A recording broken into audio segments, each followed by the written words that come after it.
Hello students, मैं doctor लता अग्रवाल। आज हम बीए पार्ट फर्स्ट ईयर के paper 1 foundation of Indian culture के विषय विवाह संस्कार के बारे में अध्ययन करेंगे। मानव जीवन के 3 संस्कारों जन्म, परण और मरण अर्थात मृत्यु में विवाह संस्कार का महत्वपूर्ण स्थान है। यह एक धार्मिक बंधन है, विधि का बंधन नहीं है, जिसे विच्छेद करना या तोड़ना सामाजिक मूल्यों के विरुद्ध माना जाता है। भारतीय संस्कृति में इसका महत्वपूर्ण स्थान है और एक धार्मिक संस्कार के रूप में इसे स्वीकार किया गया है। धार्मिक, सामाजिक और सांस्कृतिक क्रियाएं इसी के द्वारा प्रारंभ होती हैं, जिनके माध्यम से मनुष्य आगे की ओर बढ़ता है।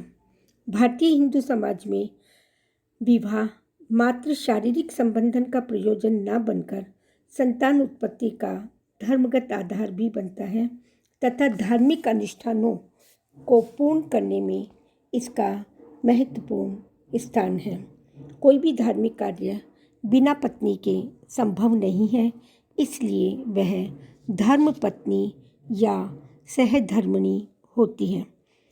नारी पुरुष की अर्धनारीश्वर होती है, अर्थात संगिनी जो अर्धांगिनी के रूप में कार्य करती है और गृहस्थ जीवन का एक बहुमूल्य सामाजिक योगदान रहा है। इसका अर्थ होता है कि वधू उस कन्या के पिता से उसे मांगकर या उसे उसके अनुसार लेकर जाता है और वह 7 फेरों के अनुसार परिणय करता है। परिणय का अर्थ चारों ओर घूमना यानी अग्नि की परिक्रमा अथवा प्रदक्षिणा करना उपयम का अर्थ है। किसी को निकट लाकर अपना बनाना पाणी ग्रहण का अर्थ है वधू का हाथ ग्रहण करना। पाणी ग्रहण के द्वारा पुरुष स्त्री का वरण करता है और विवाह संस्कार संपन्न हो जाने के बाद वह पाणी ग्रहीता कहा जाता है। संस्कार की विधि के अनुसार पाणी ग्रहीता शब्द परिणीता स्त्री के लिए प्रयुक्त होता है।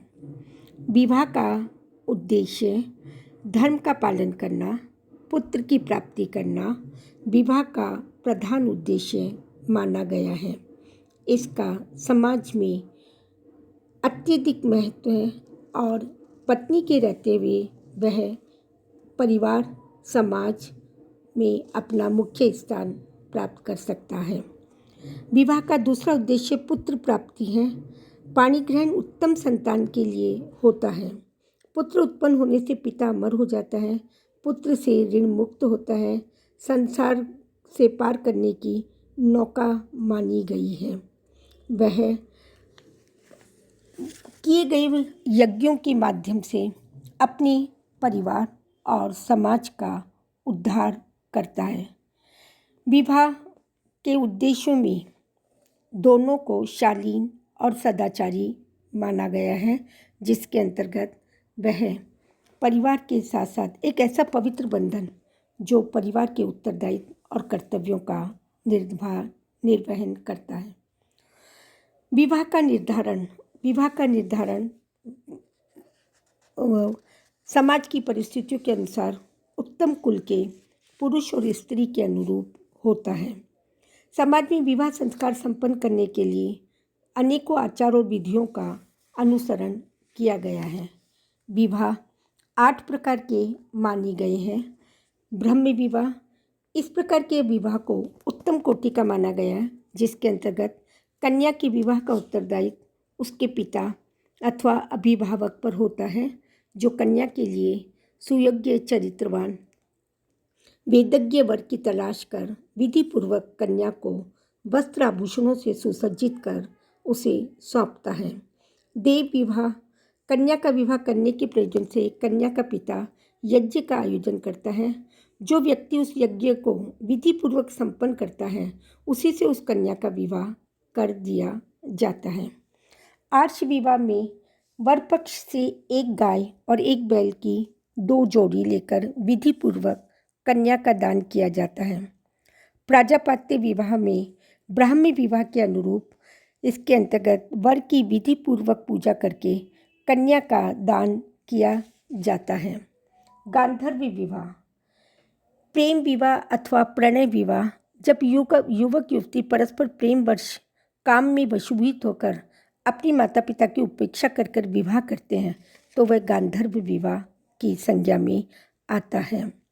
किंतु यह विवाह श्रेष्ठ श्रेणी में नहीं सम्मिलित किया गया है। आसुर विवाह, इसके अंतर्गत वधू के क्रय विक्रय की प्रधानता है। जब कन्या के माता पिता कन्या प्रदान करने के बदले वर से धन लेते हैं तो वह आसुर विवाह या आर्ष विवाह की परंपरा के अनुसार गाय बैल का जोड़ा भेंट स्वरूप वर पक्ष द्वारा कन्या व पक्ष को प्रदान किया जाता है। यही अंतर है। राक्षस विवाह, कन्या पक्ष वालों को मारकर अथवा घायल करके गृह के द्वार आदि को तोड़कर रोती चिल्लाती कन्या का बलात् हरण करके लाना राक्षस विवाह कहलाता है।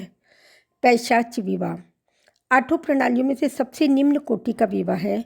इसके अंतर्गत सोती हुई बेहोश, पागल, मदहोश, उन्मत्त, मदिरापान की हुई अथवा मार्ग में जाती हुई कन्या को जब व्यक्ति काम मुक्त होकर जबरदस्ती उसके साथ संभोग करके उसे अपनाने का प्रयास करता है तो वह विवाह पैशाच विवाह कहलाता है।